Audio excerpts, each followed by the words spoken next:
ठीक है, क्योंकि उस समय कोई प्रमाण ऐसा आपको नहीं प्राप्त हुआ जिससे सामने खड़े दाता को भगवान मान लेते, और यह कमी नुकसान कर गया आपको। मानने भी कैसे? एक निर्धन आदमी मुश्किल से गुजारा हो, एक झोपड़ी में बैठा हो, और 600 साल पहले या शेड्यूल कास्ट हो। बच्चों, यही तो फर्क निकालनी थी दाता ने। आज किसी को आप कहते हो कबीर भगवान है, कौन कबीर? काशी वाला जुलाहा। उसकी त्योड़ी पड़ जाए, माथा ठनके, मजाक करे, बता देख इसका कहाँ बुद्धि गई। वो तो गरीब आदमी था, निर्धन था, दानक था, जुलाहा था, कवि था, एक भगत था। बच्चों, अब पता चला वो क्या था और क्या है। तो ये आपको ऊपर अलग से रजा कर दी दाता ने। 600 साल पहले आपको इतने सुख दिए परम पिता ने, आप हैरान रह जाते थे। रिश्तेदारों को बताते थे, पड़ोस में बताते थे, मित्र प्यारों को बताते थे। आपकी कोई सुनने को तैयार नहीं था, और ये कहा करते थे पागल हो गए ये, देख इनकी अकल मारी गई, उसको भगवान बताओ। और हमने कहे वहां नाम ले लो। बच्चों, मजाक करते थे लोग कि ऐसा यू भगवान है तो इस झोपड़ी में क्यों बैठा है? सुबह की रोटी है तो शाम की नहीं इसके पास, मजदूर आदमी है, कपड़ा बनता है, तुम्हारा दिमाग कहाँ गया हुआ है? तो बच्चों, कोई बात नहीं, समाज कुछ भी कहे, हम भी कहा करते ऐसे ही। और यदि ये प्रमाण ना होते बच्चों, कोई मानने वाला नहीं था कबीर साहब को। और ये प्रमाण तो दाता ने अभी दिखाने थे आप, तो पहले ना माने उनको अब मना लेंगे।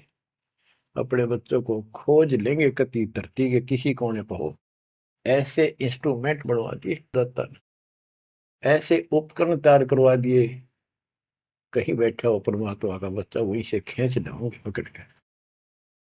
तो इसी प्रकार बच्चों, 120 वर्ष तक दाता उस झोपड़ी में कपड़ा बुनते हुए रहे। 120 वर्ष की उम्र में उठ कर 250 किलोमीटर पैदल चल कर काशी से मगर पहुंचे, और वहां से सहस्त्री सतलोक चले गए। उनके एक चादर नीचे बिछाई थी, एक दाता ने ऊपर ओढ़ी थी। ऊपर से आकाशवाणी की कि उठा लो चादर, इसमें मुर्दा नहीं है। तो ऊपर देखा भगवान गाने लग रहे, तेजो में शरीर, और चादर उठाई तो फूल पाए शरीर के आकार के। एक चादर मुसलमानों ने ली, एक हिंदुओं ने, आधे आधे फूल बैठ लिए। एक राजा वीरदेव सिंह बघेल, एक बिजली खां पठान, दोनों अड़े खड़े थे, लड़ने को तैयार खड़े थे। मुसलमान कह रहे थे ये हमारा पीर है, हम अपनी रीति से अंतिम संस्कार करेंगे मृत्यु के बाद। हिंदू कह रहे थे ये हमारा गुरु है, और हम हिंदू रीति से अंतिम संस्कार करेंगे शरीर का। ये सोच लिया था उन्होंने, यदि ठीक से बात नहीं बनी तो लड़ाई करके जीत के लेंगे। महाभारत हो जाता, हिंदू मुस्लिम का वहां झगड़ा इतना नाश हो जाता। जब ऊपर जाकर मालिक ने कहा देखो भाई मैं सतलोक जा रहा हूं, सब रोने लग गया तो कत्लेआम होना था। हिंदू और मुसलमान एक दूसरे के साथ गले मिलकर रोने लगे कि हमने अपने मालिक को पहचाना नहीं, खुदा को पहचाना।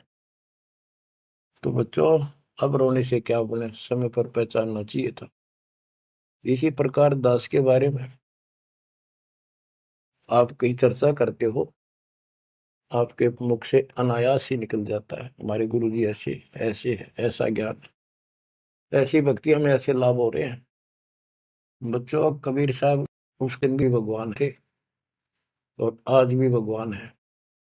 आपकी बुद्धि ठीक रहनी चाहिए, इन प्रमाणों से आप दृढ़ हो जाओ। इस एपिसोड का बाद में पता चलेगा कौन के है, कौन कैसा है, क्या है। ज्ञान में कमी बताओ, भगवान में कमी बताओ, तुम्हारे दुख दूर ना हुए वो बताओ। संसार की ना सुनियो, मारे जाओगे, करा करा बर्बाद हो जाएगा आपका।